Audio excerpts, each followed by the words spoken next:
वंदे मातरम। प्यारे साथियों, आपको बता दूं, जो टॉपिक वाइज 1200 क्वेश्चन की श्रृंखला चल रही थी, उसका आज हम थर्ड पार्ट लेके आए हैं।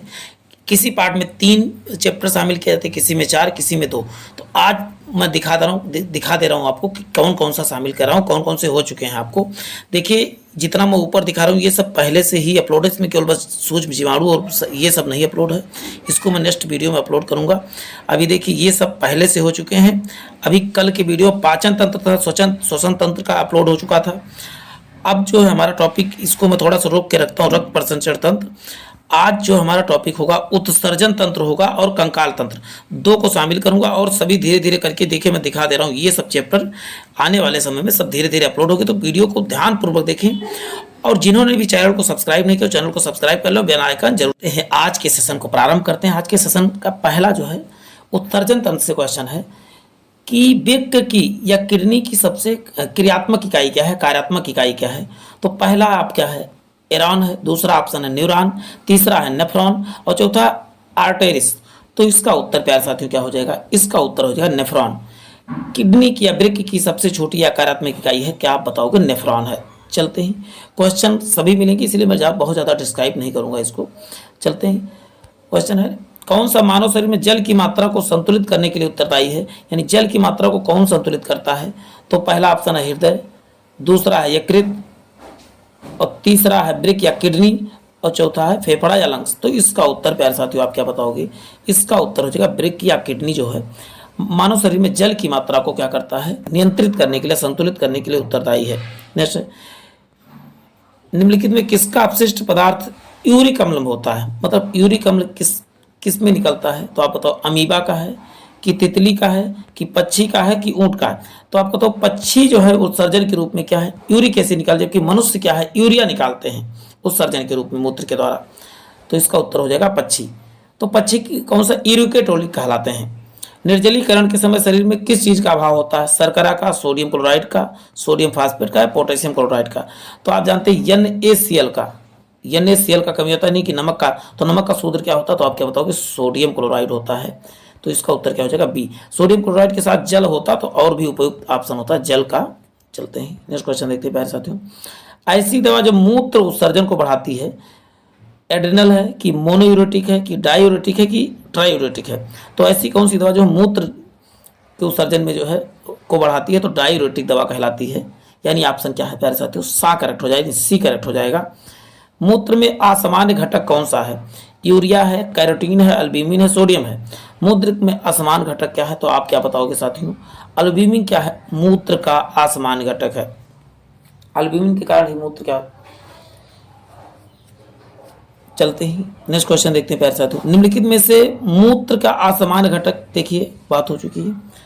तो कैरोटीन है, यूरिया है, यूरिक एसिड है, कीटोन।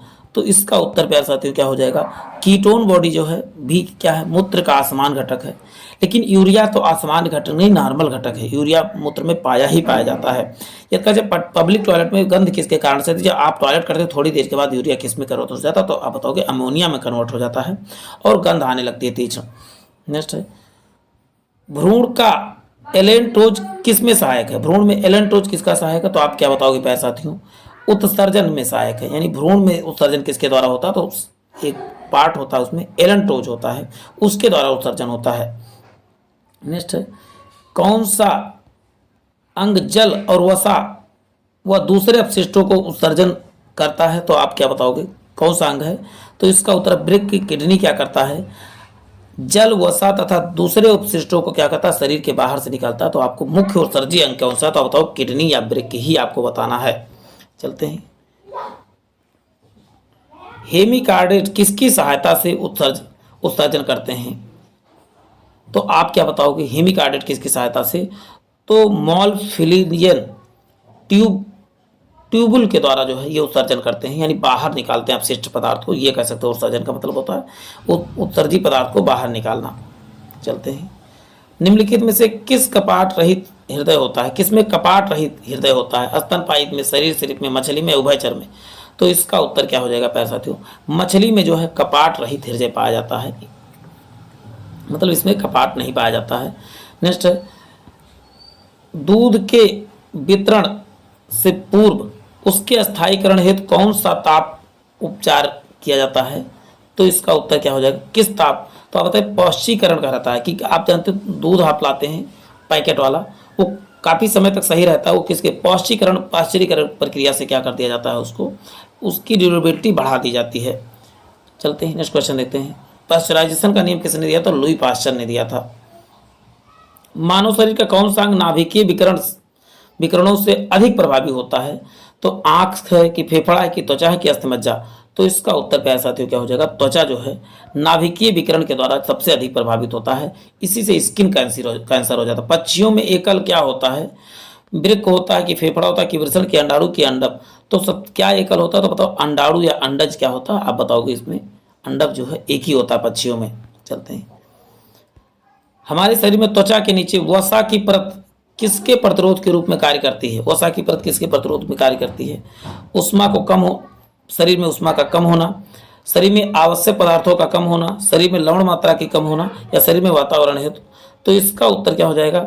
इस किस लिए कार्य करती है? शरीर में उष्मा का जो है नीचे वसा की परत किसके प्रतिरोध? तो उष्मा के प्रतिरोध को क्या करती है? कम करती है, यानी उष्मा को आपके अंदर उष्मा सहन करने की क्षमता बढ़ाती है। चलते हैं। मूत्र के पीले रंग का कारण क्या होता है? तो बताओगे मूत्र का पीला रंग किसके कारण से उपस्थिति? तो बताओ यूरोक्रोम के कारण उपस्थित होता है। चलते हैं। मूत्र का पीला रंग, ये क्वेश्चन बहुत बार आया, किसके कारण? तो बताओ यूरोक्रोम के कारण। कोप शब्द किस अंग के लिए किया जाता है? गर्भाशय के लिए, मूत्रवाहिनी, योनि या यूरिक्रोम के लिए?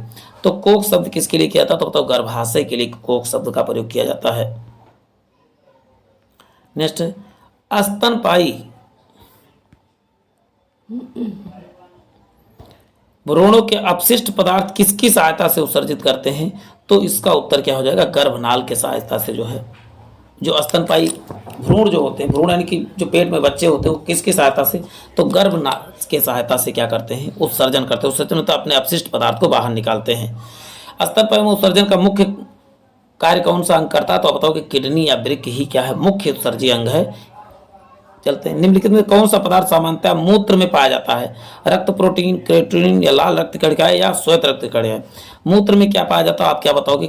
क्रिएटिनिन जो है मूत्र में एक सामान्य घटक है, पाया जाता है। और वैसे यूरोक्रोम के कारण क्या होता है? मूत्र पीला होता है, आपको याद रखना है।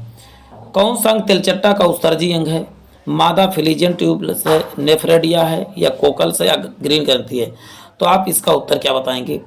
माल फिलीजियन ट्यूबुल्स क्या जो है तिलचट्टा का उत्सर्जन है। तिलचट्टा के हृदय में कितने कपाट होते हैं? अब तक 13 कपाट होते हैं। चलते हैं। निम्नलिखित में से वृक्क की संरचनात्मक क्रियात्मक इकाई क्या है?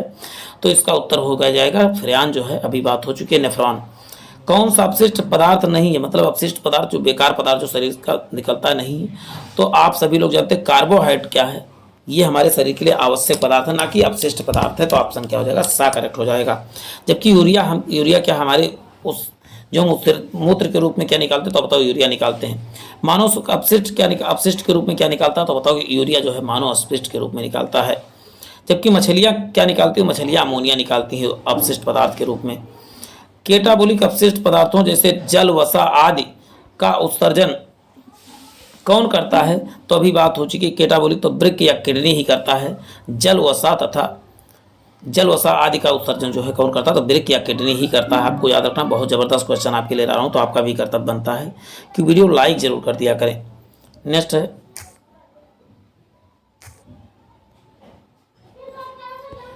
अपोहन या डायलिसिस की प्रक्रिया के दौरान कौन सी क्रिया सहायक है? तो कौन सा प्रक्रिया? ओस्मोसिस प्रक्रिया क्या है?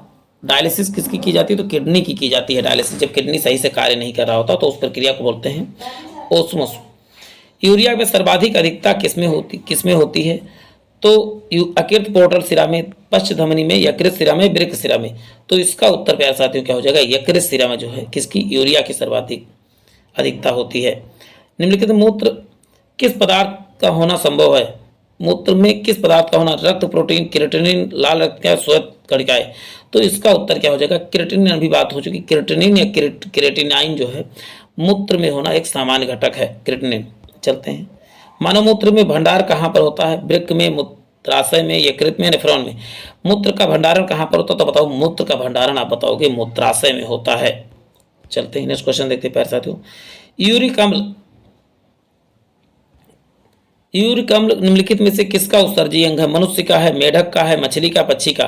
तो आप क्या बताओगे? यूरिक अम्ल किसका उत्सर्जी पदार्थ है? तो आप बताओगे पक्षी का है यूरिक अम्ल।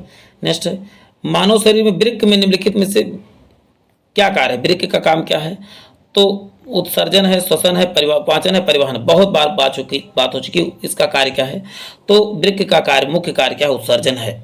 किसका उत्सर्जन? अपशिष्ट पदार्थों का, जैसे जल का, वसा का, इन सबका उत्सर्जन किस, तो आप बताओगे किडनी के द्वारा होता है।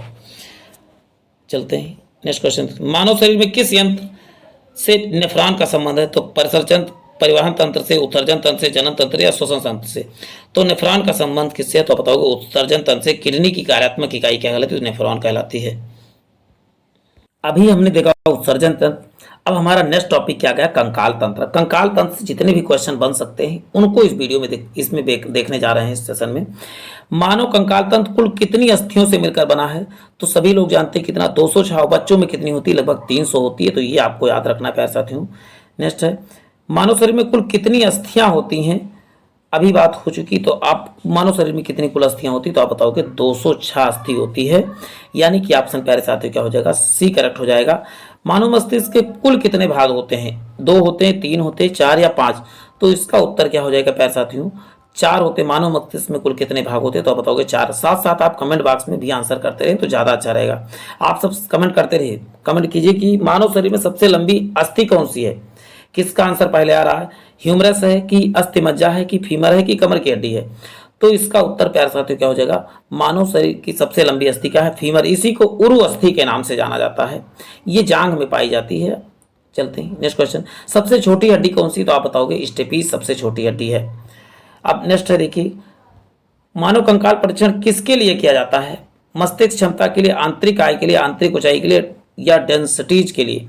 कंकाल परीक्षण किसके लिए किया जाता है? तो आप क्या बताओगे? तो इसका उत्तर आंतरिक आय के लिए, आंतरिक मजबूती प्रदान करने की। उसमें क्या क्या वो पाए जाते हैं, तो इसके लिए किया जाता है। नेक्स्ट क्वेश्चन देखते हैं।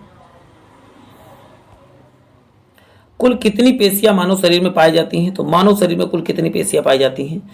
तो पहला है उत्तर 565, दूसरा क्या है 656, तीसरा क्या है 665 या 556? तो इसका उत्तर क्या हो जाएगा? 656 या कहीं 639 दिया रहता तो वो भी करेक्ट मान लीजिएगा। चलते हैं नेक्स्ट क्वेश्चन देखते हैं प्यारे साथियों। हमारे शरीर में कुल कितने कंकाली पेशियां पाई जाती हैं? तो 206, 200 या 500 या 700? अभी वही बात पूछी गई है, लेकिन अप्रोक्सीमेट जब कहेगा तो इसका उत्तर 700 ही देना है। वहाँ 656 है तो अप्रोक्सीमेट में 656 के करीब में कौन है? तो आप बताओ 700 ही लगाएंगे। ये क्वेश्चन आया हुआ क्वेश्चन है। दांत को मजबूती कौन प्रदान करता है? तो पहला option calcium hydroxide, calcium hydroxyapatite, calcium oxide या कैल्शियम फास्फेट? तो सबको इसका उत्तर समझ में आएगा, बहुत आसान है। तो किसके कौन सा मजबूती प्रदान करता है? तो अब तो कैल्शियम हाइड्रो एपेटाइट प्रदान करता है। यानी ऑप्शन क्या हो जाएगा? बी करेक्ट हो जाएगा। चलते हैं नेक्स्ट क्वेश्चन देखते हैं। हाथी दांत का रूपांतरण किस भाग से होता है? आंतरिक भाग से, पश्च दांत से, द्वितीयक दांत से, जबड़ा से? तो इसका उत्तर क्या हो जाएगा प्यारे साथियों? द्वितीयक दांत से होता है हाथी दांत का रूपांतरण, सेकेंडरी दांत कह सकते हो। मानव मस्तिष्क का भार लगभग कितना होता है? तो इसका उत्तर प्यारे साथियों क्या हो जाएगा? इसका उत्तर हो जाएगा 1350 ग्राम हो जाएगा। 1.36 या 1300, ये लिखा है 1360 ग्राम या 1350 ग्राम, जो भी उपलब्ध हो वो करेक्ट हो जागा। पीएसयू में कौन सा संकुचन प्रोटीन में पाया जाता है? संकुचनशील प्रोटीन में पाया जाता है कौन? तो आप बताओगे क्या पाया जाता है? तो इसका तो एक्टिन तथा मायोटिन क्या पाया जाता है? संकुचनशील उसमें पेशियों में पाया जाता है। संकुचनशील प्रोटीन में पाया जाता है। एक्टिन तथा मायोसिन पाया जाता है पेशियों में। चलते हैं, जो संकुचित होने वाली पेशियां होती हैं। निम्नलिखित में से पेशियां जीव में वाह कंकाल नहीं होता? किसमें वाह कंकाल नहीं होता? उभयलिंगी में होता है कि स्तनधारी में कि पक्षी में कि कार्टिक अंथाई में? तो इसका उत्तर क्या हो जाएगा? उभयलिंगियों में क्या होता है? वाह कंकाल नहीं पाया जाता है और सभी में पाया जाता है।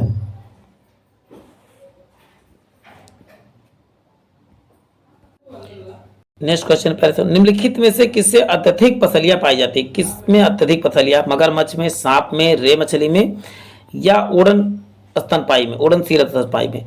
तो सांप में सबसे अधिक पसलियां पाई जाती हैं। आपको कमेंट बॉक्स में करना कि सांप में कितनी पसलियां पाई जाती है। ओडोंटोलॉजी मतलब दंत विज्ञान में किस शाखा का अध्ययन करते हैं, तो दंत वहां पर लिखा तो इसका मतलब है दंत का ही अध्ययन करेंगे।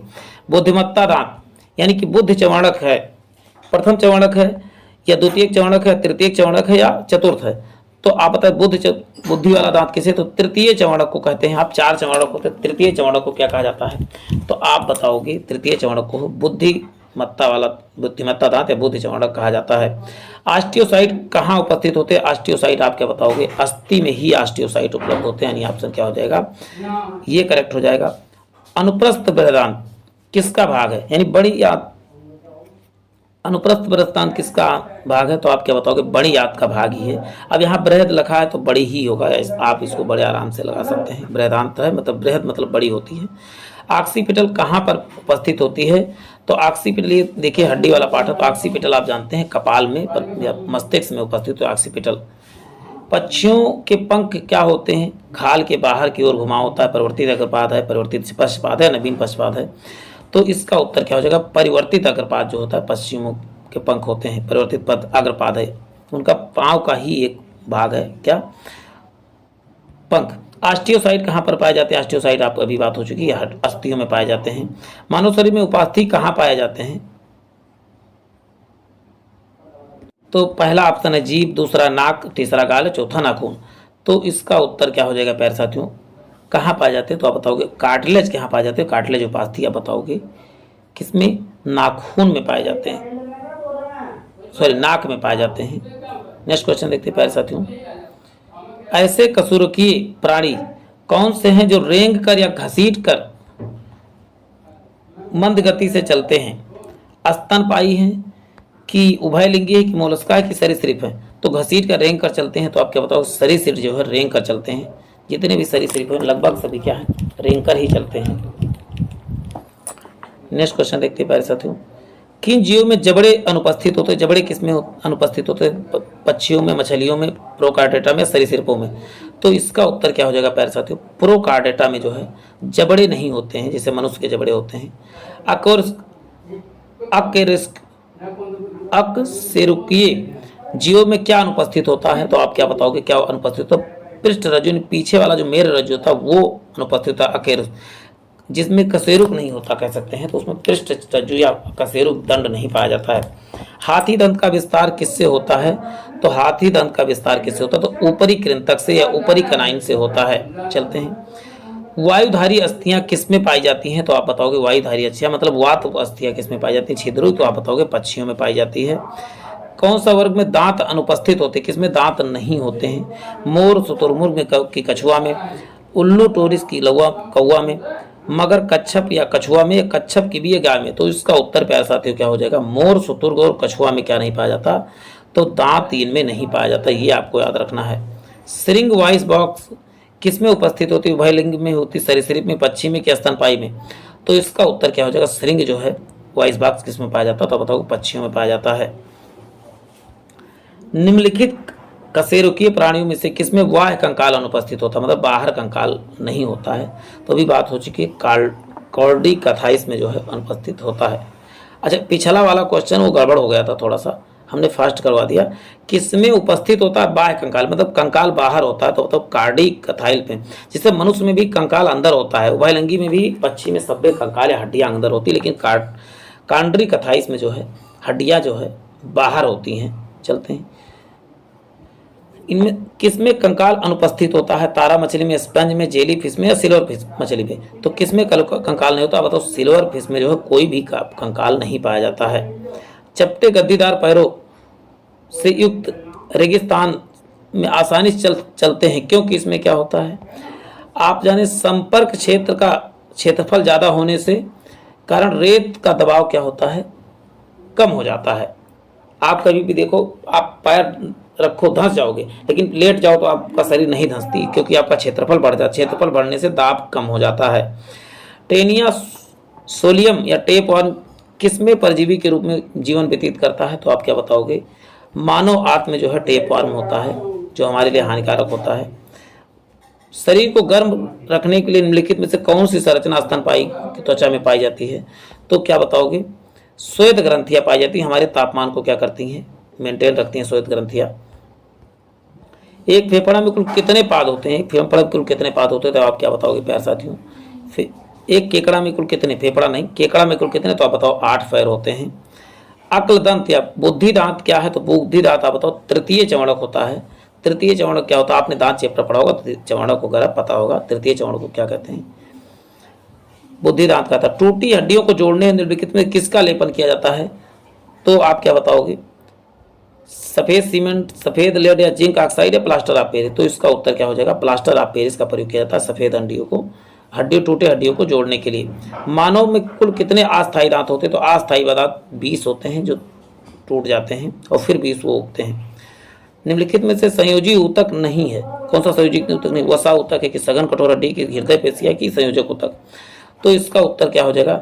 हृदय की पेशिया के एक संयोजी ऊतक नहीं है। चलते हैं, मानव शरीर में कुल कितने जोड़ी पसलियां होती हैं? तो पसलियों की संख्या कितनी होती है? 12 होती है। और संख्या में कितना जाए तो पसलियों की संख्या कितना? 24 होती है। चलते हैं, 3 से 4 आयु वर्ग के बच्चों को दूध के दांत में कौन शामिल नहीं है? तो 3 से 4 वाले बच्चों में क्या है? चवाड़क नहीं आता। अग्र चवाड़क तो, लेकिन चवाड़क जो है नहीं बच्चों में होता है। चलते हैं, नेक्स्ट क्वेश्चन देते हैं। क्योंकि चवाड़क का काम होता है चबाना, और चबाते तो बच्चे ही नहीं, तो उनको चवाड़क की क्या जरूरत है? इनेमल कवर क्या है?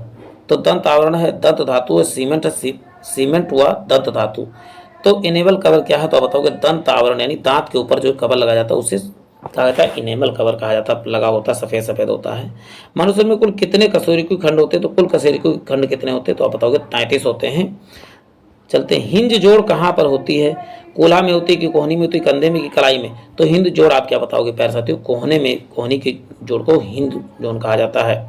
मानव शरीर में सर्वाधिक कठोर पदार्थ कौन सा है? तो हड्डी है कि दंतवल्क है कि दंती है कि नाखून है? सबसे कठोर क्या है? तो आप बताओगे यहाँ पर सबसे कठोर क्या है? तो मानव शरीर में दंत कह सकते हो, हड्डी ही है। और वो इससे जबड़ा है, सबसे पेशी, सबसे कठोर पेशी क्या होता है? जबड़ा बताओगे आप सब। मानव शरीर में सबसे मजबूत हड्डी कहाँ पर पाई जाती है? जांघों में, जबड़े में, या बाहों में, या गले में? तो इसका उत्तर क्या हो जाए सबसे? तो आप बताओ जांघों में सबसे मजबूत हड्डी पाई जाती है। लेकिन सबसे मजबूत पेशी जब कहा जाएगा तो जबड़े में कहा जाएगा। ये दोनों में अंतर है। एक वयस्क मनुष्य में क्या होता है? 6 चवणक होते हैं, 8 चवणक होते हैं, 10 चवणक के 12 चवणक। तो इसका उत्तर क्या हो जाएगा प्यारे साथियों? 12 चवणक होते हैं टोटल, 6 ऊपर 6 नीचे। चलते हैं, कान अस्थियां, कान में कुल कितनी अस्थियां होती है? तो कान में कितनी? 3 होती हैं। 3 इस कान में, 3 उस कान में, टोटल कितनी होती है? आप बताओ 6 होती हैं। उनका नाम क्या होता है? मिस। एक होता है मिलनस, एक होता है इनकस, एक होता है स्टिपी। स्टिपीज कान की सबसे छोटी हड्डी होती है। वो संयोजी ऊतक जो अस्थि तथा पेशी को जोड़ता है। अस्थि तथा पेशी को कौन जोड़ता है? तो बताओ टेंडन जो है अस्थि तथा पेशी को जोड़ता है, जबकि हड्डी से हड्डी कौन जोड़ता है? तो लिगामेंट जोड़ता है। सबसे कठोरतम भाग क्या है? तो कठोरतम भाग कहा जाएगा, देखिए दंत वल्काया, जबड़ा सबसे कठोरतम भाग है। और सबसे ये मांसपेशी हड्डी नहीं है।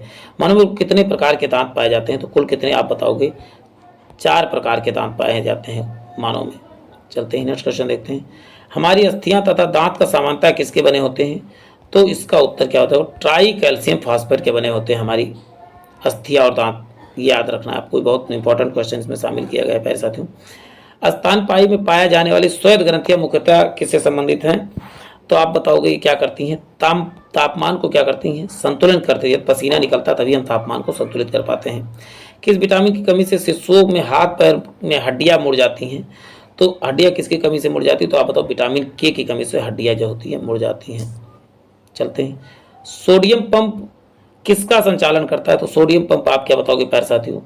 तंत्रिका आवेग को संचालित करता है सोडियम। सोडियम हमारे जो तंत्रिकाओं को सही कार्य करने के लिए जो उत्प्रेरित करता है, और इससे हमको किसी नमक से मिलता है। दंतवल्क किसका उदाहरण? तो दंत किरीट का, दंत धातु का, सीमेंट का, या सीमेंट अधिक दंत धातु का, आंशिक धातु का?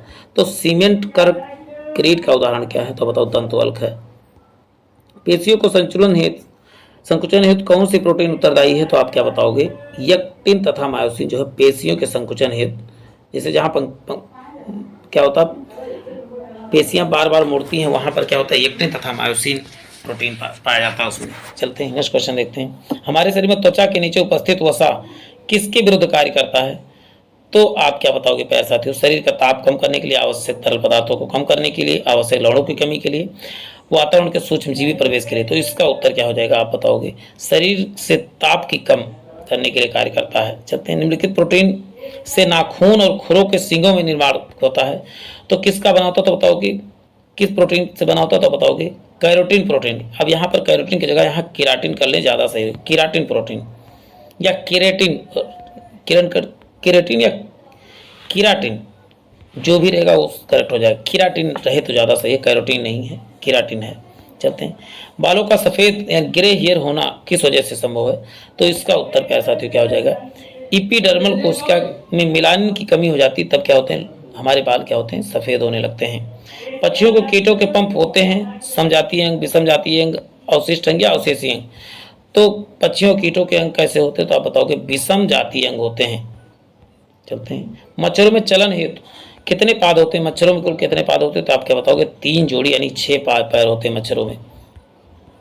चलते हैं, दांतों हड्डियों की मजबूती तथा कठोरता किसकी वजह से होती है, तो बताओ कैल्शियम की वजह से होती है। शार्क में किस तरह की पूंछ पाई जाती है, तो शार्क में आप क्या बताओगे प्यारे साथियों, फास्ट कर रहा हूँ, तो आप क्या बताओगे हिस्टोसिरिकल पूंछ पाए जाते हैं। नेक्स्ट क्वेश्चन देखते हैं, हड्डी बनने का परीक्षण बोन ऑक्सीफिकेशन टेस्ट मानव में क्यों किया जाता है, मस्तिष्क दशा के लिए, उम्र की जांच हेतु, ऊंचाई की जांच हेतु या मादक पदार्थों की जांच हेतु, तो इसका उत्तर प्यारे साथियों क्या हो जाएगा, उम्र की जांच हेतु किया जाता है। हड्डी बनने का परीक्षण बोन ऑक्सीफिकेशन टेस्ट किसके लिए किया जाता है, तो उनकी उम्र की जांच के लिए किया जाता है। पक्षियों तथा कीटों के पंख पर पानी किसकी वजह से नहीं रुकता है, मोम की वजह से, शर्करा के प्रोटीन या खनिज की वजह से, तो इसका उत्तर क्या हो जाएगा आप बताएंगे, मोम की वजह से उनके नहीं जमता है पानी। पेशीय थकान है तो कौन सा रसायन उत्तरदायी है, तो बताओ आप मेहनत करते हैं और आपके उसमें क्या जमा हो जाता है, लैक्टिक एसिड जमा हो जाता है, इसलिए थकान महसूस होता है। चलते हैं, मानव शरीर में लगभग कितने कंकालीय पेशियाएं हैं, तो आप बताओगे 700 पेशियां, इसकी चर्चा पहले ही हो चुकी है। दांतों के क्षरण को कम करने के लिए अधिकतर टूथपेस्ट में क्या होता है, तो अधिकतर टूथपेस्ट में बताओगे फ्लोराइड पाया जाता है कि दांत का क्षरण ना हो। चलते हैं, पायरिया रोग शरीर में कौन सा अंग प्रभावित होता है, तो आप क्या बताओगे प्यारे साथियों, दांत व जबड़ा जो है पायरिया रोग में प्रभावित होता है, उसमें क्या है खून निकलने लगते हैं दांतों पसूड़ों से। मानव शरीर में उपस्थित सबसे लंबी पेशी कौन सी, सबसे लंबी पेशी क्या हो जाएगी आप तो सार्टोरियस पेशी क्या है, सबसे लंबी पेशी है। वीडियो में प्यारे साथियों ज़्यादा क्वेश्चन है, बने रहें, जरूर इसका फायदा आपको मिलेगा। दंतवल में धब्बे व छेदों का बनना किसके कारण से होता है, तो आप क्या बताओगे, जल में फ्लोराइड की उच्च मात्रा जो है के कारण धब्बे व छेदों का बनना, दांत में जो छेद पड़ते हैं धब्बे होते हैं वो किसके, फ्लोराइड की मात्रा बढ़ जाती है। मानव शरीर में उपस्थित में कंदुक उल्लेखन संधि का उदाहरण क्या है, तो बताओगे कहाँ पर पाया जाता है, तो नितंब में पाया जाता है, यानी कि बैक साइड में जो पाया जाता है कंदुक खल्लिका जो है संधि पाया जाता है। स्टेप हड्डी कहाँ पर पाई जाती है, स्टेप की बात हो रही है, सबसे छोटी हड्डी की कहाँ पर पाई जाती है, कान में पाई जाती है। दो अस्थियों को जोड़ने वाले संयोजी ऊतक को क्या कहते हैं, तो आप क्या बताओगे प्यारे साथियों, तो दो अस्थियों को अस्थि से अस्थि कौन जोड़ता है, आप बताओगे कौन, तो बताओ लिगामेंट जोड़ता है। अस्थि को पेशी से कौन जोड़ता है, तो बताओ टेंडन जोड़ता है, टेंडन को कंट्रा भी कहा जाता है। अस्थि को पेशी जोड़ने वाले संयोजी ऊतक को क्या कहते हैं, अस्थि से पेशी जोड़ने वाले, तो बताओ टेंडन, अभी बात हो चुकी, रिपीट हो गया क्वेश्चन। चलते हैं प्यारे साथियों, आज के सेशन ही समाप्त होता है, फिर मिलते हैं एक नए सेशन में। जय हिंद, जय भारत।